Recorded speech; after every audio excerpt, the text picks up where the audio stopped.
कौन थे बुद्ध? एक व्यक्ति ने उनसे पूछा, आप देवता हैं क्या? आप देवदूत हैं क्या? आप ईश्वर हैं क्या?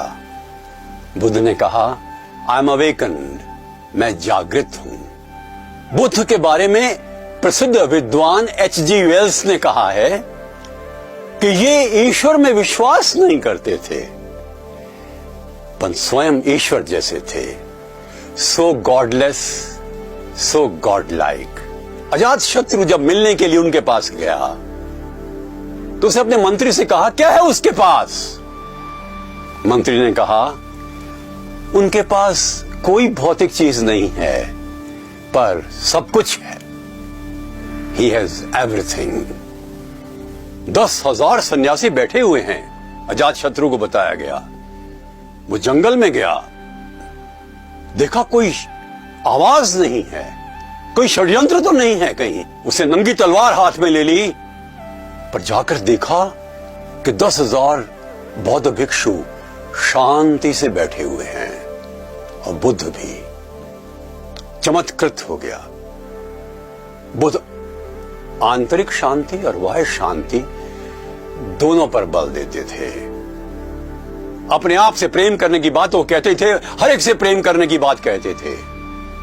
एक बार प्रसन्न जी राजा ने देखा कि उनके संघ में एक दलित आ गया है। उनको किसी ने बताया। प्रसन्न जी ने बुद्ध को कहा, भगवान, या तो आप उसको संघ से निकाल दीजिए या हम अपने आप को आपके संघ से बाहर कर लेते हैं। प्रसन्न जी ने देखा कि आश्रम के ठीक बाहर एक देदीप्यमान व्यक्तित्व का स्वामी युवा बहुत सुंदर भाषण दे रहा है जीवन के धर्म पर। उन्होंने पूछा गौतम बुद्ध से, ये कौन है? बुद्ध ने कहा, ये वही दलित है जिसके बारे में आप बात कर रहे हैं। प्रसन्न जी ने क्षमा मांगी और उससे भी मांगी, बुद्ध से भी मांगी। ये समता ही हमारा एक धर्म होना चाहिए। गौतम हर समय पर इस बात का ध्यान रखते थे कि सत्य को इस प्रकार से कहा जाए जो मानव के हृदय तक पहुंच सके। उनका धर्म मानव केंद्रित था, महावीर जी का मोक्ष केंद्रित था, ईसा का ईश्वर केंद्रित था। परंतु सभी धर्मों का सार तो यही है कि अपने जीवन को हम उच्च बनाएं, श्रेष्ठ बनाएं, उत्कृष्ट बनाएं, देदीप्यमान बनाएं। We should make our life sublime and excellence should be in every nerve of ours, in our talks, in our behavior, in our thoughts। Gautam Buddha ने जीवन की संपूर्णता पर बल दिया।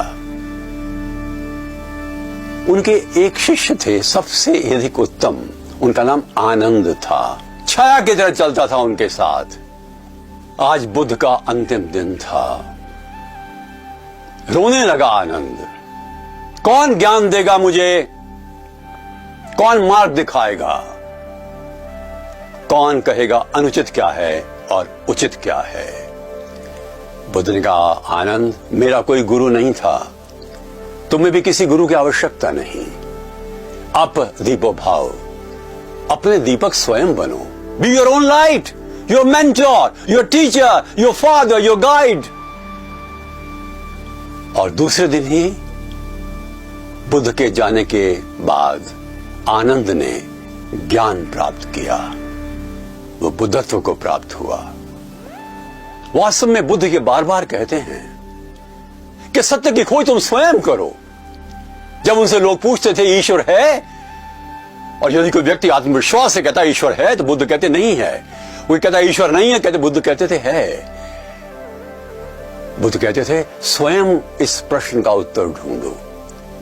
ईश्वरत्व तो हम सब में है, पर ईश्वर को पाने के लिए तो अपना मार्ग चुनो। इस प्रकार की स्वतंत्रता विचारों की गौतम बुद्ध के दर्शन में देखने को मिलती है। बुद्ध हमें जागरूक करते हैं, चेतना देते हैं और हमें आह्वान करते हैं कि सत्य की खोज हम स्वयं करें, जीवन को उत्कृष्ट बनाएं, हर दृष्टि से बनाएं। बुद्ध के पास एक शिष्य आया, उनका तो मरघट के पास बैठ करके 3 महीने तपस्या करो।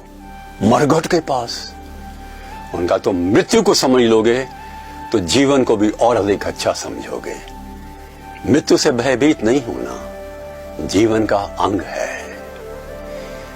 एक बार एक गांव में बुद्ध गए, बहुत से लोग उनको गाली दी। बुद्ध ने कहा, आपने दे ली, अब मुझे और जगह जाना है। अरे आपको पर गालियों का असर ही नहीं हुआ? बुद्ध ने कहा, यदि 15 वर्ष पूर्व आप मुझे गालियां देते तो मुझ पर असर होता, अब मुझ पर कोई असर नहीं होता। अच्छा एक बात बताइए, यदि आपने मुझे कोई चीज दी और मैंने स्वीकार नहीं की तो किसकी हो जाएगी? आपकी हो जाएगी ना। मैंने कोई गालियां स्वीकार नहीं की। शांत हो गए वो लोग। बुद्ध की महानता थी। भूटान के एक नगर पारो की बात है, मैं एक बहुत बड़े बौद्ध मठ में गया। अलौकिक आध्यात्म का प्रतीक था वो मठ। मैंने उनके प्रमुख से एक सवाल किया, क्यों नहीं गौतम बुद्ध जैसा और कोई व्यक्ति पिछले 2500 साल में बना? उन्होंने कहा, क्योंकि किसी ने प्रयत्न ही नहीं किया। Nobody tried। आइए हम छोटा बुद्ध होने का प्रयत्न करें। नमस्कार।